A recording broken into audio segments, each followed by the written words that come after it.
கிறிஸ்தியசுக்குள் அன்பாக அழைக்கப்பட்ட சகோதர சகோதரி, உங்கள் யாவரையும் பிதாவுடைய நாமத்தில் கர்த்தராகிய இயேசு கிறிஸ்து நாமத்தில் கூட இந்த மாலை வேளையில உங்கள் யாவரையும் கிறிஸ்துவின் பெயரில் அன்பிலே பார்த்து வரவேற்கிறேன். நேர்மையின்மையால் நம்ம பாடத்தை கொஞ்சம் முடிந்தவரை சுருக்கமாக முடிக்க முயற்சி பண்ணுறேன். வசன பகுதியில் மட்டும் கொஞ்சம் கவனிங்க. ஏன்னா நம்ம புதுசாக எதுவும் எடுக்க போகிறதில்ல. இந்த நினைவு கூறுதனால நம்ம உடன்படிக்கை பண்ண நாள்லேருந்து இந்த பாடத்தை நம்ம கேட்டுருக்கோம். ஒரு ரீகால் மாதிரி தான் இன்றைக்கி நம்ம பார்க்கணும். இப்போ பார்க்கும்போது இன்றைக்கி நம்ம எப்படிப்பட்ட ஒரு மனிதர் இருக்கிறோம். நம்ம இன்னைக்கு எப்படிப்பட்ட இதுக்கு முன்னாடி ஆறாயிரம் நம்ம கூடி வந்திருக்கிறோம். ஆனால் இன்னைக்கு ஒரு மனநிலை இருக்குது இல்லையா? நான் நேரடி வந்துடும். ஒரு பயம் உணர்வு. நம்ம என்ன நம்ம காரியத்தை குறித்து தேவனுக்கு முன்பாக நம்ம பார்க்கும்போது ஒரு பயம் இருக்குது. அடுத்து பார்க்கும்பொழுது மன்னித்தல். நம்ம நிமித்தமா யாராவது, குறிப்பாக ஏன் நிமித்தமா யாராவது கஷ்டப்பட்டு இருந்தாங்கன்னா, கசப்பு கொடுத்துருந்தாவோ, அவங்க மேல கோபத்தை காமிச்சோன்னா அவங்கள மன்னிக்கணுன்ற ஒரு எண்ணம் இருக்கும். அதே மாதிரி மன்னித்த பெறுதல். இப்போ என்னட்டு யாராவது மன்னிப்பு கேட்கும்போது அந்த மன்னித்தல் நம்ம பெறுறதுக்கு தயாராக இருக்கும். ரெண்டாவது பார்க்கும்பொழுது புதுப்பித்தல். கடந்த ஓராண்டுகளாக நம்ம ஆய்வு திரும்பி பார்க்கும் பொழுது சரியில்லாமல் இருக்கும். அதை புதுப்பிக்கிறதுக்காக ஒரு நாள் இன்னைக்கா இருக்குன்னு சொல்லி பார்க்கணும். அடுத்து நம்ம செய்த காரியங்கள் பார்க்கும்பொழுது நம்முடைய வேத வாசிப்பு, நம்முடைய ஜபங்கள், ஊழியங்கள் இதெல்லாம் பார்க்கும்பொழுது ரொம்ப குறைவுபட்டிருக்கும். அதை குறித்து மனஸ்தாபம், தேவனுக்கு பிரியமில்லாத காரியங்கள், தைரியமா சொல்லணும்னா நிறைய பாவ காரியங்கள் செஞ்சிருப்போம். குற்றங்கள் குறைகள் கூட வேண்டாம், நிறைய தேவனுக்கு பிடிக்காத அதுக்கு உண்டான ஒரு மனஸ்தாபங்கள் நம்ம மத்தியில் காணப்படும். கடந்த நாட்கள், கடந்த மாதங்கள், கடந்த வருடங்களை திரும்பி பார்க்கும் பொழுது எந்த விதத்திலேயாவது அதுக்கு முந்தின ஆண்டுகள் இருந்து நம்ம ஆவிக்குரிய ஜீவிதத்துல முன்னேற்றம் இருக்குதா, இல்லை மைனஸ் இருக்குதான்றது நம்ம இன்னைக்கு நிதானிச்சு பார்க்க சொல்லி பார்க்கணும். இயேசு கிறிஸ்துவோட சிலுவையில் மரணத்தை பார்க்கும்போது அவர் அவர் பார்க்கும்போது அவர் பட்ட பாடுகளை நினைச்சு நம்ம என்ன பண்றோம்? துக்கப்படுறோம். அவரை பார்த்து பரிதாபப்படுறோம். ஆனால் உண்மையில யார் பரிதாபப்படணும்? நம்மளை குறித்து தான் பரிதாபப்படணும். அவரு பரிதாபத்துக்குரியவர் அல்ல. ஏன்னா அவர் பார்க்கும்போது உண்மையில பார்க்கும்பொழுது அவருடைய காரியத்தை நிறைவேற்றிட்டு அவர் பலியாகி மகிமையில போயிட்டார். ஆனா பரிதாபப்படக்கூடிய நிலைமையில இன்னைக்கு நாம தான் இருக்குன்னு சொல்லி பார்ப்போம். இன்னைக்கு பார்க்கும்போது ஒரு வீட்டுல ஒரு குழந்தை பிறக்குதுன்னா அந்த வீட்டோட சூழ்நிலை எப்படி இருக்குங்க? ரொம்ப மகிழ்ச்சியா இருக்கும். ஒரு தாத்தா பாட்டி இருந்தாங்கன்னா நம்மளோட வம்சம் திருப்தி ஆயிடுச்சுன்னு நினைப்பாங்க. அம்மா அப்பா போது தனக்கு ஒரு வாரிசு கிடைச்சு ஒரு மகிழ்ச்சியா இருக்கும்னு சொல்லி பார்ப்போம். ஆனா அதுவே அந்த வீட்டுல ஒரு மரணம் சம்பவத்துல எவ்வளவு ஒரு துக்கமா இருக்கும். அந்த அளவுக்கு துக்கமா இருக்குன்னு சொல்லி பார்க்கணும். அப்ப கர்த்தராகிய இயேசு கிறிஸ்துவோட பிறப்பு இந்த உலகத்துல எப்படி இருந்ததுங்க? என்ன நடந்தது? ஒரு வசனத்தை வாசிக்கலாம். லூக்கா 2ஆம் அதிகாரம் 10, 11 மற்றும் 14. லூக்கா 2ஆம் அதிகாரம் 10, 11, 14. தேவதூதன் அவர்களை நோக்கி, பயப்படாதிருங்கள், இதோ எல்லா ஜனத்துக்கும் மிகுந்த சந்தோஷத்தை உண்டாக்கும் நற்செய்தியை உங்களுக்கு அறிவிக்கிறேன். அதாவது எல்லா ஜனங்களுக்கும் நற்செய்தி. அப்போ நிறைய பேருக்கு அது என்னன்னு தெரியாது. நற்செய்தி அறிவிக்கிறார். அடுத்த வருஷம் 11. இன்று கர்த்தராகிய கிறிஸ்து என்னும் இரட்சகர் உங்களுக்கு தாவீதின் ஊரிலே பிறந்திருக்கிறார். கிறிஸ்து என்னும் இரட்சகர், அவர் ரட்சிப்புக்காக அவர் இந்த பூமியில பிறந்திருக்கிறார்னு சொல்லி பார்க்கணும். 14வது வசனம்.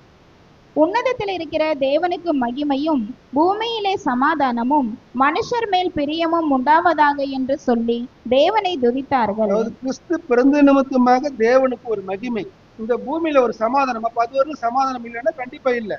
அது மட்டும் இல்ல, மனுஷன் மேல் பிரியம் உண்டாவதாக. ஏன்னா கர்த்தராகிய இயேசு தேவன் கேட்கும் பொழுது யார் என் காரியமா போகும்போது கர்த்தராகிய இயேசு சொன்னாரு, நான் மனுஷன் மேல் பிரியம் இருந்ததுனாலதான் அவர் முன்னு பிறந்தான்னு சொல்லி பார்க்கணும். அப்ப இந்த உலகத்துல எத்தனையோ பேர் பிறக்கிறாங்க இருக்கிறாங்க நம்ம கேள்விப்பட்டிருக்கோம். ஆனா யாரு குறிச்சாவது, எந்த மனிதர் குறிச்சாவது, குறிப்பா இயேசு பிறப்பை குறிச்சு, அவர் மரணத்தை குறிச்சு 2025 ஆண்டுகளாக யாராவது பேசுறாங்களா?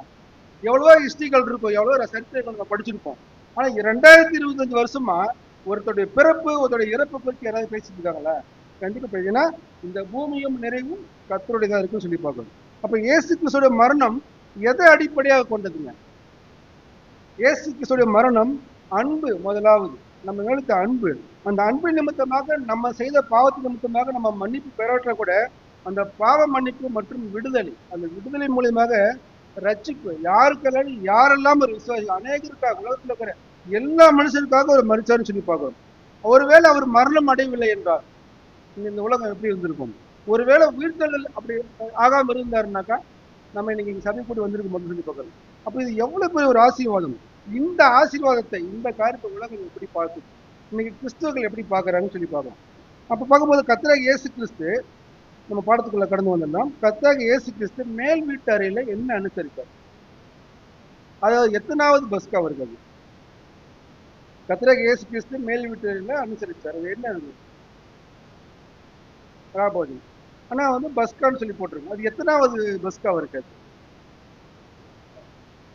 இல்ல உடன்படிக்கை பண்ணதுக்கு அப்புறம் பார்க்கும்போது 4வது பஸ் தான். 30, 31, 32, 33. ஆனா வந்து பார்க்கும்பொழுது அவங்க குடும்பம் வந்து பாரம்பரியமா ஒரு பக்திய குடும்பம்னால ஒரு சின்ன வயசுல இருந்தே பண்ணியிருப்பாரு. 12 வயசுல வந்து ஆலயத்துல போய் பேசியிருப்பாரு குறிச்சு அவருக்கு தெரியும். ஆனா இந்த இடத்துல பார்க்கும்பொழுது ஏன் அவர் வந்து இப்ப பழைய ஏற்பாடு என்ன போட்டிருக்கு யாத்திராகமத்துல பஸ்கா எங்க ஆசிக்கிறோங்க? வீடுகள்ல. ஏன்னா உங்க வீட்டுல வந்து உங்க வீட்டுல இருக்க இலக்கத்துக்கு தகுந்த மாதிரி ஆட்டை தேர்ந்தெடுத்துக்குவாங்க. ஒருவேளை ஆட்கள் குறைவா இருந்துச்சுன்னா பக்கத்து வீட்டுக்கு கூட சேர்ந்துக்குவாங்க அப்படின்னு நம்ம சொல்லி போட்டுக்கும் பொழுது, ஆனா கர்த்தராகிய இயேசு கிறிஸ்து உங்களுக்கு எல்லாருக்கும் நாங்க மேல் வீட்டுல எத்தனை பேர் இருந்தாங்க? 13 பேர் இருந்தாங்க. 12 சீசர்கள் இயேசு கிறிஸ்து. அப்ப எல்லாருக்கும் வீடு இருக்கு, இயேசு கிறிஸ்துக்கும் வீடு இருக்கு. ஆனா ஏன் வீட்டுல அனுசரிக்கலாங்க? ஏன் மேல் வீட்டாருக்கு வந்தாங்க? என்ன காரணம்? அப்ப கீழே வந்து கீழே வீடுகள் இல்லையாங்க? அப்ப பார்க்கும் பொழுது இது ஒரு சிறப்பு இருக்குது. அப்ப பார்க்கும்போது இப்ப இந்த பலியிடப்படும் பஸ்கா பார்க்கும்போது எல்லாரும் வாங்க பஸ்கா ஆயத்தப்படுத்துங்க நல்லா பந்தி இருக்கிறாங்க. ஆனா பந்தி இருக்கும் போது பலியிடப்பட்ட ஆட்டுக்குட்டி மாமிசம் அங்க இருந்ததா?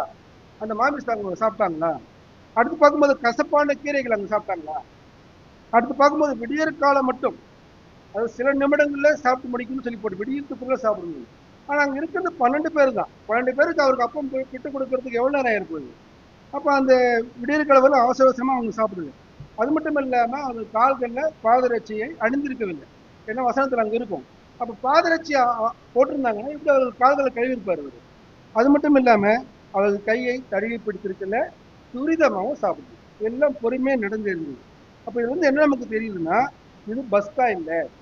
வாசிக்கலாம் லூக்கா 22ஆம் அதிகாரம் 19 மற்றும் 20.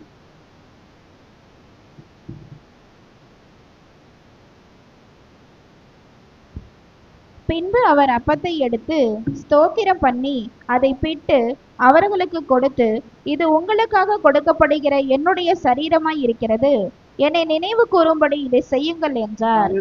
அதாவது அங்க பழைய ஏற்பாட்டுல அவங்க மாமிசம் சாப்பிடும்போது அது அவங்களுக்காக சாப்பிட்டாங்க. ஆனா இங்க அவர் இதை பிரிச்சு உங்களுக்காக நமக்காக கொடுக்கிறாரு. என்னுடைய சரீரமாக இருக்குது. அங்க ஆட்டு மாமிசம் அவர் கொடுக்கல, அவர் சரீரத்தையே அப்பமா நினைச்சு அவர் கொடுக்கறன்னு சொல்லிப்பாங்க. என்னை நினைவு கூறும்படி இதை செய்யுங்க. இந்த இடத்துல பார்க்கும் பொழுது அந்த பஸ்கா சமயத்துல அங்க யாரையும் நினைவு கூறல. எப்படின்னா அவங்க எகிப்து வந்து கடந்து போகணும், இல்லைன்னா சங்காரத்தூதர் வந்து அடிச்சிடுவான். அந்த ஒரு நோக்கம் தான் அங்க இருக்குது. ஆனா இங்க என்னை நினைவு கூறும்படி இதை செய்யுங்க அப்படின்னு சொல்லி பார்ப்போம். 20வது வசனம். போஜனம் பண்ணின பின்பு அவர் அந்தப்படியே பாத்திரத்தையும் கொடுத்து, இந்த பாத்திரம் உங்களுக்காக சிந்தப்படுகிற என்னுடைய இரத்தத்தினால் ஆகிய புதிய உடன்படிக்கையாய் இருக்கிறது என்றார். இங்க வந்து ரசத்தை கொடுத்து திராட்சை சாப்பிட சொல்லும் பொழுது இங்க வந்து ஆட்டு மாமிசம் என்று சொன்ன மாதிரி அப்பம் இருக்குது, ரசம். புதிய உடன்படிக்கை இருக்குன்னா அப்ப பழைய உடன்படிக்கை ஒண்ணு இருந்துருக்கு. அப்ப அந்த பழைய உடன்படிக்கையை மாத்துறாரு. 2வது உடன்படிக்கணும் பொழுது மயில உடன்படிக்கை பண்ணுவாங்க. ஆனா இவர் ரத்தத்துல உடன்படிக்கை கொடுத்திருக்காருன்னு சொல்லி பார்க்கிறோம். அப்ப இந்த நினைவு கூறுதலை பார்க்கும்போது பழைய ஏற்பாட்டுல தேவன் நிழலா மட்டும் கொடுக்கல, ஒரு நியமனமாக இது செய்ய வேண்டும் என்று சொல்றதுன்னு சொல்லி பார்க்கிறோம். வாசிக்கலாம் யாத்திராகமம் 12ஆம் அதிகாரம் 14வது வசனம். இந்த நினைவு கூறுதல், இந்த நாளை நீங்க நினைவு கூறுதல்னு அங்கேயும் சொல்லியிருக்காரு தேவன் சொல்லி பார்க்கலாம். இந்த நாள் உங்களுக்கு நினைவு கூறுதலான நாளா இருக்க கடவுது, அதை கர்த்தருக்கு பண்டிகையாக ஆசரிப்பீர்களாக, அதை உங்கள் தலைமுறை தோறும் நித்திய நியமமாக ஆசரிக்க கடவீர்கள். இது வந்து நீங்க வந்து பண்டிகை, அதாவது பஸ்காவை புதுசுக்கு நீங்க கடந்து போயிடக்கூடாது. நினைவு கூறுதனால அங்கேயே வந்து பார்க்கும்போது நம்ம வச்சிருக்காரு. அது மட்டும் இல்லாம இது நியமமாக ஆசரிக்க கடவீர்கள், கண்டிப்பா நீங்க செஞ்சாலும் சொல்லி பார்க்கும் பொழுது அப்ப நம்ம இப்ப ஆசரிக்கிறது நம்ம பஸ்கா இல்ல, கர்த்தருடைய மரணத்தை அறிவித்து அதை நினைவு கூற நாளா இருக்கு சொல்லி பார்க்கணும். அப்ப இந்த நாளை பார்க்கும்போது கர்த்தரை மறந்து நம்ம நினைவு கூறுறோம். இந்த வருஷம் நினைவு கூறிட்டு கடந்து போயிடும். ஒவ்வொரு வருஷமும் நமக்கு இதுதான் நடக்கும்னு சொல்லி பார்ப்போம். இப்போ ஞாயிற்றுக்கிழமை சபை ஆராதனைக்கு வருகிறோம், தேவனை மகிமைப்படுத்துறோம், கிறிஸ்துவ மகிமைப்படுத்துறோம். 6 நாள் உலக வாழ்க்கைக்கு வாழ போயிடும். அப்போ இந்த 6 நாள் நம்ம உலக வாழ்க்கையில வாழும் பொழுது என்னைக்காவது எந்த இடத்துலயாவது கிறிஸ்துவோடைய மரணத்தை நம்ம நினைவு கூறணுமா? கிறிஸ்துவோட மரணத்தை அது எதுக்காக ஏன் கொடுக்கப்பட்டது அந்த சிந்தனை நமக்குள்ள இருக்குதா? சிலவங்களுக்கு இருக்கலாம் கண்டிப்பா. ஏன்னா என்னதான் வேலை செஞ்சுட்டு இருந்தாலும் அவங்க மைண்ட்ல ஒரு பாட்டு பாடிக்கிட்டோ வேலை செஞ்சு, ஆனா எல்லாருக்கும் அந்த வாய்ப்பு இருக்குதான்னா இந்த குறித்து அப்போஸ்தலர் பவுல் சொல்றது பாருங்க. 1 கொரிந்தியர் 15ஆம் அதிகாரம் 31வது வசனம். 1 கொரிந்தியர் 15:31. நான் அனுதினமும் சாகிறேன், அதை நம்முடைய கர்த்தராகிய இயேசு கிறிஸ்துவினால் உங்களை குறித்து நான் பாராட்டுகிற மேன்மையை கொண்டு சத்தியமாய் சொல்லுகிறேன். இப்ப நான் அனுதினம் சாகிறேன்னா இது ஒரு சலிப்பான வார்த்தையா? அனுதினம் சாகிறேன் நம்ம சொல்லுமில்ல, வாழ்க்கையில ரொம்ப சத்து ஒளிகிற அப்படின்னு சொல்லுவாங்க. அப்போ ஒரு சலிப்பான வார்த்தை என்ற பதம் அல்லது, அதாவது விரும்பி சிலுவை எடுத்துட்டு வந்திருக்காரு. அந்த அந்த கருத்துக்காக சொல்றாரு. அப்ப பார்க்கும் பொழுது இது எடுத்துக்கொண்டு அவர் சிலுவை எடுத்து பாடுபடுவதற்காக தாமாக முன் வந்து மரிப்பதற்கு சமம். ஏன்னா எங்கேயுமே கர்த்தராகிய இயேசு கிறிஸ்து அல்லது தேவன் அழைப்பு சமமா தான் கொடுத்தாரு. நீங்க கட்டாயமா நீங்க வந்து சிலுவை தூக்கி பாடுபட்டே ஆகணும், மரிச்சே ஆகணும், எங்கேயுமே யாருமே சொல்லல. அப்ப நான் அனுதினம் சாகிறேன்னா அவர் சிலுவை சுமந்து, சிலுவைனா பாடுகள், அது நிமித்தமா தான் இந்த வார்த்தை குறிப்பிடுறேன்னு சொல்லி பார்க்கணும். அப்ப நம்முடைய இயேசு கிறிஸ்து ஏற்றுக்கொள்ளும் பொழுது அப்ப நமக்குள்ள நம்ம ரட்சிப்புக்குள்ள வந்திருப்போம் முதல்ல. அப்ப நமக்குள்ள ஒரு ஜீவன் இருக்கும். ஒரு ஜீவன்னா ஒரு வழிநடத்துதல் இருக்கும். யாருக்கையாவது இயேசுவை பத்தி சொல்லணும், யாருக்காவது சத்தியத்தை சொல்லணும், நம்ம பார்க்கறவங்க எல்லாம் சத்தியம் சொல்ல ஒரு உள்ள ஒரு வாஞ்சி இருக்கும். அப்ப அது என்னன்னா அவருடைய ஆவி நமக்குள்ள வாழும் பொழுது அவர் எப்படி சுயத்தை மேற்கொண்டு தேவன் கிறிஸ்துக்கு வந்து பார்க்கும் பொழுது தேவனின் பரிசுத்தாவே அவர் வழிநடத்துச்சு. அதே போல நம்ம கிறிஸ்துவுக்குள்ள நமக்குள்ள கிறிஸ்து வாழும் பொழுது எப்படி கிறிஸ்து பரிசுத்தாவை நடத்தப்பட்டு அவர் சுயத்தை சாகடிச்சு மறிச்சவரோ நாமும் கூட அந்த அந்த காரியத்துக்கு வழிநடத்தப்படணும். அது கண்டிப்பா தேவன் உதவி செய்யணும்னு சொல்லி பார்க்கணும். ஏன்னா சுயத்தை அழிக்கிறதுக்கும் சுயத்தை நம்ம இடத்துல நீக்கிறதுக்கும் ஒவ்வொரு நாளும் நம்ம சாகணும். ஏன்னா சுயம் ரொம்ப ஒரு முக்கியமான ஒரு காரியமா இருக்குன்னு சொல்லி பார்க்கணும். அப்ப நம்முடைய ஆவிக்குரிய வாழ்க்கையில நம்ம சுயநலமா வாழ்ந்தாக்கா நம்மளால எந்த ஒரு மாற்றத்தையும் ஏற்படுத்த முடியாது. ஏன்னா இந்த சுயத்திற்கு அனுதினமும் சாகுதுன்னு பார்க்கும்போது ஒரு சுலபமான காரியம் இல்லை. இந்த மாமிசு கூட ஒரு போராட்டம் மிகப்பெரிய ஒரு போராட்டம். அதனாலதான் சொன்னாரு அவர் நல்ல போராட்டத்தை போராடினேன். அவர் மாமிசு கூட ஏன்னா அதுக்கு முன்னாடி சொல்லியிருப்பாரு நானும் உலகத்துல பிரதான பாவி. அப்ப அந்த வார்த்தை சொல்றதுக்குள்ள இடைப்பட்ட காலப்பகுதியில அவர் மாமிசு கூட அதிகமா போராடி இருப்பாருன்னு சொல்லி பார்க்கணும். அப்ப அதை பார்க்கும்போது நம்ம தேவனை சார்ந்து வாழும் பொழுது சரியானது எதுவோ அதை சரியானபடி செய்யறதுக்கு கண்டிப்பா தேவன் கண்டிப்பா கைப்படிக்கிறேன்னு சொல்லி பார்க்கணும். வாசிக்கலாம் 2 கொரிந்தியர் 4ஆம் அதிகாரம் 10வது வசனம். 2 கொரிந்தியர் 4:10. கர்த்தராகிய இயேசுனுடைய ஜீவனும் எங்கள் சரீரத்திலே விளங்கும்படிக்கு இயேசுவின் மரணத்தை எப்பொழுதும் எங்கள் சரீரத்தில் சுமந்து திரிகிறோம். அப்ப பவுல் அப்போஸ்தலன் இயேசுவின் மரணத்தை சுமந்து தெரிஞ்சாருங்களா? அப்ப இயேசுவின் உயிர் வந்து பார்க்கும்போது அவர் வல்லமைய அவர் உடம்பில் நாங்கள் எப்பொழுதும் எங்கு சென்றாலும் சுமந்து, அது மரணத்துக்குரிய துன்பங்களை அதாவது சிந்தனையில வச்சுட்டு சொல்லி பார்க்கணும். அது மட்டும் இல்லாம இயேசுக்கு மரணத்துக்குரிய எங்க சரீரத்தில் வெளிப்படும் பொழுது இயேசு அனுபவித்த அதே மரணத்துக்கு உண்டான பொறுப்பு அவங்களுக்கு இருக்குது. அந்த ஆபத்து அந்த அபாயம் அவங்களுக்காக காணப்படும் சொல்லி பார்க்கணும். இப்போ உலக மக்கள் பார்க்கும்பொழுது இயேசுடைய மரணத்தை நம்ம உடம்பு அவங்க மத்தியில நம்ம எப்படி காட்ட முடியும்? இப்போ நம்மளும் என்ன பண்ணோம்னா கிறிஸ்துவோட மரணத்தை பவுல் செஞ்சாருன்னா நமக்கு அதே தான். அப்போ உலக மக்கள் மத்தியில நம்ம கிறிஸ்துவ மரணத்தை எப்படி சுமந்துங்கிறத காட்ட முடியும்னா நம்ம வாழ்ற சாட்சி உள்ள வாழ்க்கை தான் சொல்லி பார்க்கணும். அதனால சொல்லுது அவரோட கூட பாடுபட்டால் அவர் ஆளுக்கு செய்யும். இதுதான் புது சிருஷ்டி கொடுக்கப்பட்ட வாக்குத்தத்தம். மற்றபடி உன் வீடு உன் களஞ்சியங்கள் நிரம்பப்படும் நீ வந்து அந்த மாதிரி வாக்குத்தத்தங்கள்லாம் ஆசீர்வாதமான வாக்கு. இதுதான் புது சிருஷ்டி கொடுக்கப்பட்ட ஒரு வாக்குத்தத்தம். ஏன்னா அவங்க கூட உலகத்துல அநேக கிறிஸ்துவ இருக்கிறாங்க, யாராவது பாடுபடுறாங்க அந்த அளவுக்கு ஒரு குறிப்பிட்ட சமூகத்தார் தான் சொல்லி பார்க்கணும். வாசிக்கலாம் லூக்கா 8ஆம் அதிகாரம் 35வது வசனம். லூக்கா 8:35. அப்பொழுது சம்பவித்தது ரோமர் 8:35.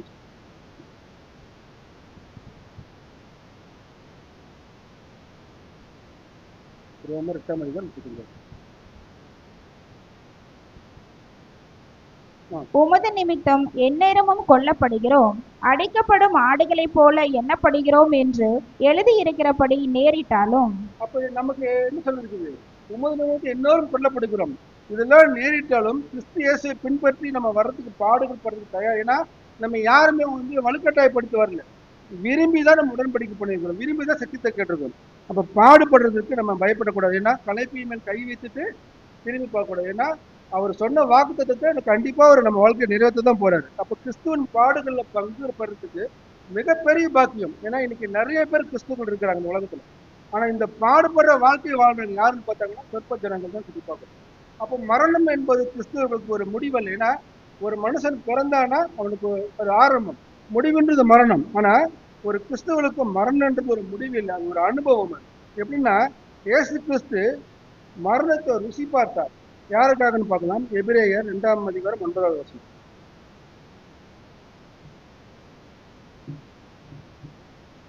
டைம் ஆகலாம், நானே வசிக்கிறேன். எபிரேயர் 2:9.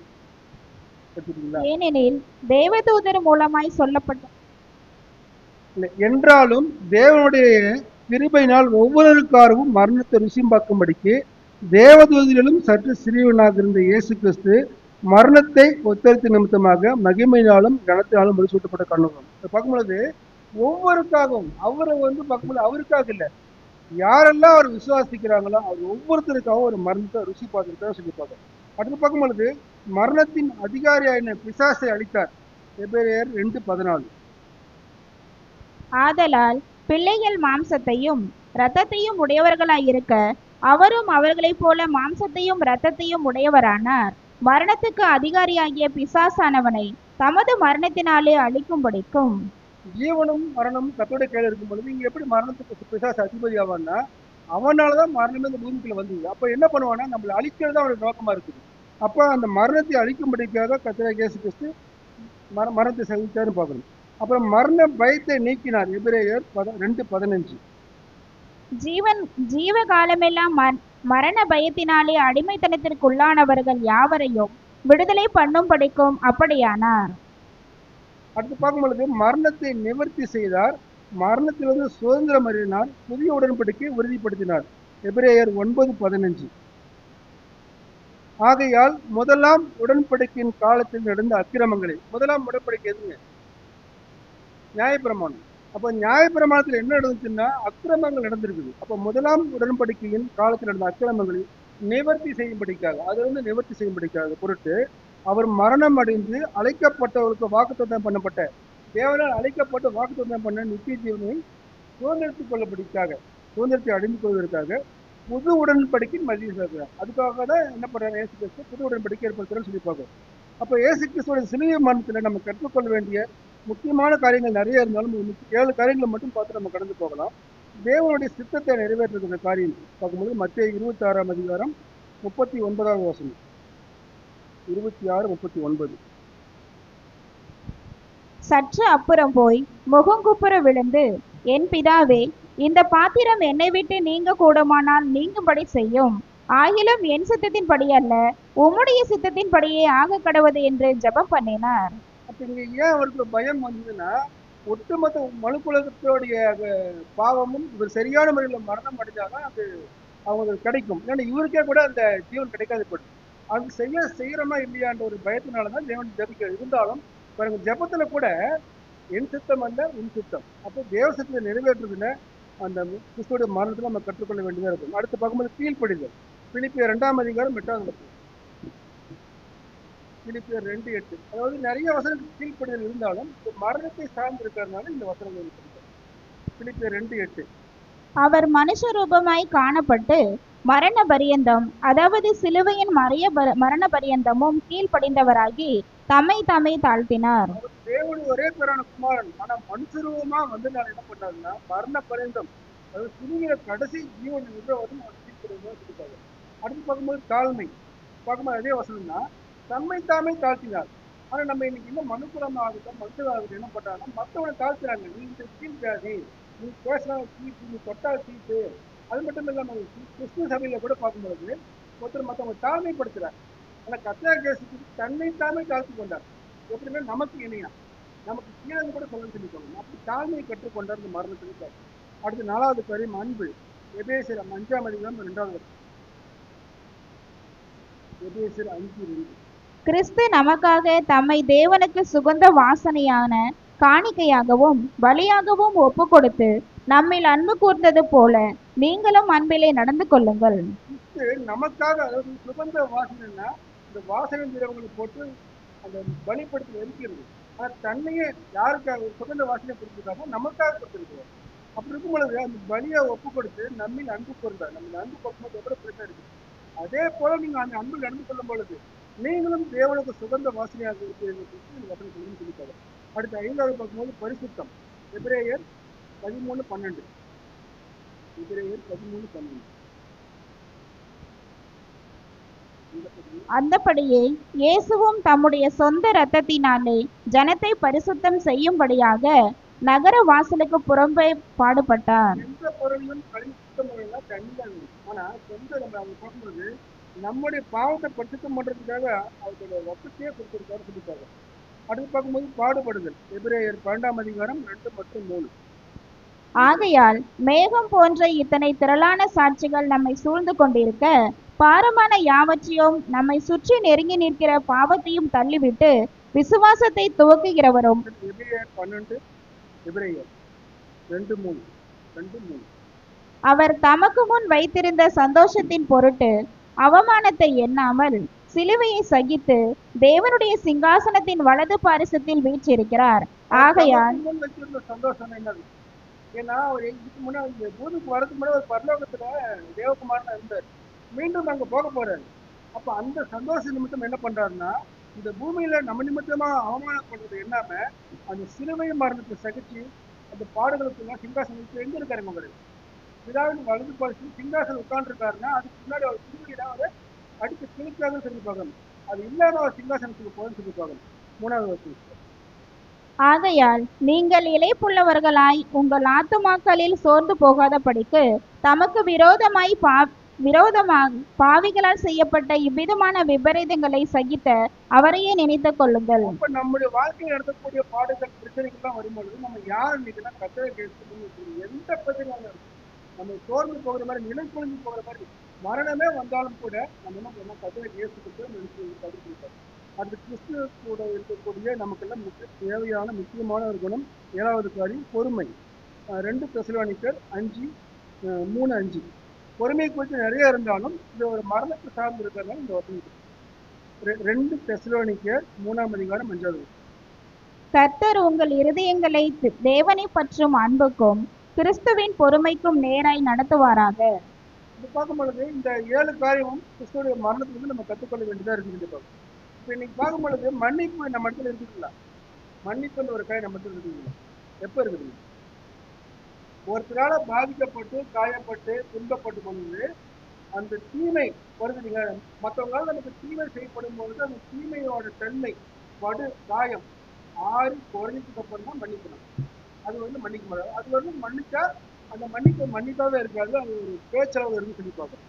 ஆனா கர்த்தர் இயேசு கிறிஸ்து பார்க்கும் பொழுது அவர் அந்த காயம் போனதுக்கு அப்புறம் தான் நம்ம மன்னிப்போம். ஆனா கர்த்தர் இயேசு கிறிஸ்துவ அவர் அடிச்சு கொண்டு இருக்கும் பொழுதே மன்னிச்சாரு. அவர் அடிச்சுட்டு இருக்கிறாங்க அப்பவே அவர் மன்னிச்சாரு சொல்லி பார்க்கணும். இது எப்படி அவரால் முடியுமா? கண்டிப்பா கற்பனைக்கு நடக்காத ஒரு காரியம். ஆனா இயேசு கிறிஸ்து செய்வாரு சொல்லி பார்க்கணும். இப்படிப்பட்ட சூழ்நிலையும் கேட்கறாங்க, சீசல் கேட்கறாங்க, ஐயா எப்படிங்க ஐயா இப்படிப்பட்ட சூழ்நிலை நீங்க மன்னிக்கிறீங்க அப்படின் பொழுது இந்த வழி எங்களுக்கு கடினமாக தோன்றுங்கள் சொல்லும் பொழுது வாசிக்கிற மத்தேயு 7ஆம் அதிகாரம் 14வது. மத்தேயு 7:14. நம்முடைய வாழ்க்கை இப்படிப்பட்ட சூழ்நிலை இருந்தாதான் நம்ம ஒருத்தர் மன்னிக்க முடியும். இல்லாட்டா கண்டிப்பா மன்னிக்கவே முடியாது. மத்தேயு 7:14.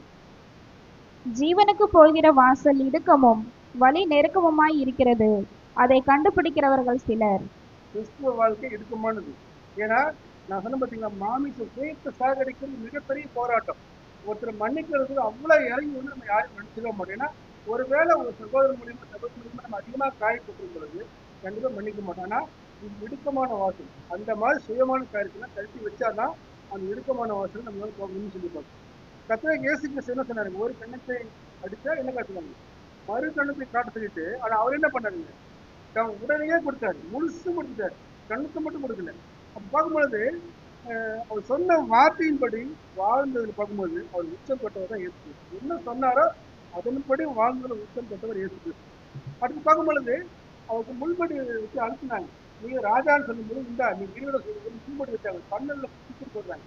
எவ்வளவு ஒருத்தர் தலையில அடிச்சு பாருங்களேன், அவ்வளவு கோவம் வரும். மகனான சரி அப்பா தலையில மட்டும் அடிக்கக்கூடாது. ஏன்னா அது அந்த தலையை அவங்களுக்கு பிரதானம். அப்ப முள்படி வைக்கும்போது அவருக்கு எப்படி இருந்திருக்கும்? 2வது காரி உமிழ்றாங்க. எச்சைன்னும் போது ஒரு அன்பமான காரியம், ஒரு நாட்டமடிக்கக்கூடிய காரியம் இருக்கு. அது மூஞ்சில் எல்லாரும் வெளியே பண்ணும்போது தெருவில் பண்ணும்போது எப்படி இருக்கும்? ஒருவேளை அவருக்கு கொலை செய்யக்கூடிய அளவு கோபம் இருந்திருக்கலாம். ஆனா அந்த கோபத்தின் மீது அந்த கோபத்தை பாவத்தின் மீது காட்டாரு வெளிய அந்த பாவிகள் மேல் காட்டல. அதோட விளைவு தான் கர்த்தர் இயேசு கிறிஸ்து என்ன பண்ணாருன்னா சிலுவையில அந்த பாவத்தை கொன்னன்னு சொல்லிட்டாரு.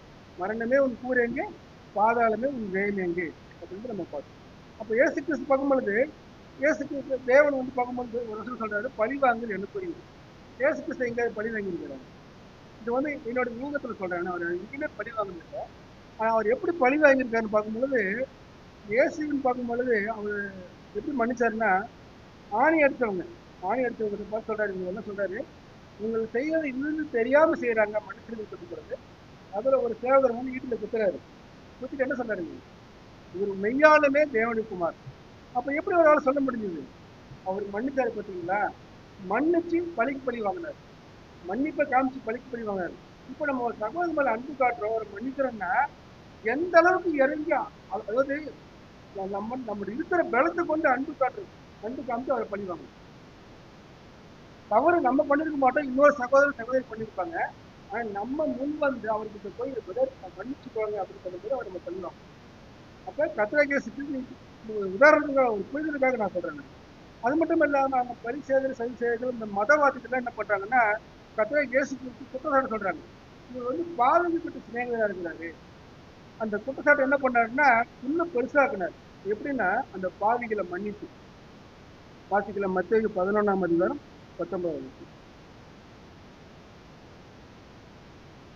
மத்தேயு 11:19. மனுஷகுமாரன் போஜனபானம் பண்ணுகிறவராய் வந்தார். அதற்கு அவர்கள், இதோ போஜன பிரியனும் மதுபான பிரியுமான மனுஷன், ஆயக்காரருக்கும் பாவிகளுக்கும் சிநேகிதன் என்றார்கள். ஆனாலும் ஞானமானது அதன் பிள்ளைகளால் நீதியுள்ளதென்று ஒப்புக்கொள்ளப்படும் என்றார். இப்ப அவங்க அந்த அவங்க மத்தியில, ஆமா நான் வந்து அவங்களோட சிநேகிதன் தான் சொல்லிட்டு அவங்க மன்னிச்சிருக்காங்க. அப்ப நம்ம கத்திராக மரணத்துல நமக்கு கிடைக்கக்கூடிய காரியங்களை பார்க்கும்பொழுது முதலாவது மன்னிப்பு. அந்த மன்னிப்புல இருந்து நமக்கு கிடைக்கக்கூடியது மீட்பு. மீட்பு வந்து சுத்திகரிப்பு, நம்ம பார்க்க சுத்திகரிப்பு, குணமாகுதல், விடுதலையாகுதல், தேவனுக்கும் நமக்கும் ஒரு ஒப்புரவாதம் பண்ணி நம்ம ரசிச்சுக்கொள்ள ஒரு மன்னிப்பு. இன்னைக்கு இங்க வைக்கப்பட்டிருக்கிற இந்த அப்பமும் திராட்சரசமும் புனிதமான பொருளா? இது புனிதமான பொருள் இல்லை. அதை குறித்து எழுதுன இந்த வேதனை சத்தியம் தான் இன்னைக்கு நமக்கு ஒரு முக்கியமான ஒரு காரியமாக கொடுத்துருக்காங்க. அப்போ வந்து பார்க்கும்பொழுது இந்த இந்த காரியங்கள் ஒரு சடங்கா இல்லாம, குறிப்பா நம்ம கத்திராக திருவிழா மரணம் பண்ணும்போது எதுவுமே பார்க்கும்போது அவருக்காக இல்லை, எல்லாமே நமக்காக பண்ணி எதை வேணாலும் கொடுத்தாங்க. அதாவது கத்திராக ஜீவனை இழந்தார் சொல்றாங்க. ஜீவனை அவர் இழக்கல, ஜீவனை கொடுத்தார், முன் வந்து கொடுத்துருக்காரும் பொழுது அப்ப இந்த அப்பமும், அதாவது மாமிசமாகி இந்த அப்பமும் அந்த ரத்தமாகி அந்த ரசத்தை நம்ம பானம் பண்ணும்போது நம்ம கை வைக்கணும். நம்ம கடந்த காலங்களில் காணப்படக்கூடிய எல்லா குறைகளும் அவர் என்ன இயேசு கிறிஸ்து சகல பாவங்களும் நம்ம சுத்திகரிக்கும் பொழுது, அப்ப அவர்கிட்ட போய் அறிக்கை செய்யும் பொழுது நிச்சயமா எப்படிப்பட்ட பாவமா என்னன்னா எதையுமே மறைக்காம ஓப்பனா அவர்கிட்ட நம்ம, ஏன்னா வெளிப்படையா நம்ம மைக்ல பேசப்படுறது, அவருக்கு தனியா அந்தரங்கத்துல நான் இந்த பாவத்தை செஞ்சேன், இந்த சகோதரனுக்கு தவறை செஞ்சேன், இந்த சகோதரருக்கு தூய்மையை செஞ்சேன்னு அவர்கிட்ட மன்னிப்பு வாங்கி கொள்ளும் பொழுது நிச்சயமா சமாதானம் இருக்குன்னா, நான் என்னுடைய சமாதானத்தை கொடுக்க போறேன், சமாதானம் மட்டும் இருக்குதா? அப்ப அவர் என்ன விரும்புறாரோ அதை செய்யும் பொழுது நிச்சயமா சமாதானம் கூட காணப்படும். இந்த நாளும் கூட நம்ம இந்த நினைவு கூறுது ஆராதனையில கர்த்தராகிய இயேசு கிறிஸ்துவின் மரணத்தை நம்ம நினைவு கூர்ந்து இந்த அப்பத்தையும் ரசத்தையும் நாம் புசித்து சகோதரரோட எப்படி அந்த கோதுமை மணியில ஒன்னா சேர்ந்து ஒரு அப்பமா இருக்கட்டும், அந்த திராட்சை பழங்கள்லாம் ஒன்னா சேர்ந்து எப்படி ரசமா இருக்கட்டும், நம்ம சிந்தனையும் கிறிஸ்துவுக்குள்ள இருக்கிறது போல ஒரே சிந்தனையும் ஒரே சரீரமான நம்ம நினைவு போகிற அந்த இடத்துல இனி வர்ற காலத்துல அந்த கிறிஸ்துவின் அன்பும் ஐக்கியம் விட்டுவிட பிடிச்சு நம் சபையில சபைக்கு அடுத்த காரியங்கள் ஊழியர்கள் எவ்வளவு காரியங்கள் இருக்கு. நம்ம கிறிஸ்துவ குணலட்சணங்கள்ல இன்னும் அதிக பர்சன்டேஜ் நம்ம கொண்டு போய் நம்ம நல்ல ஒரு ஓட்டத்தை ஓடி முடிக்க தேவத்தை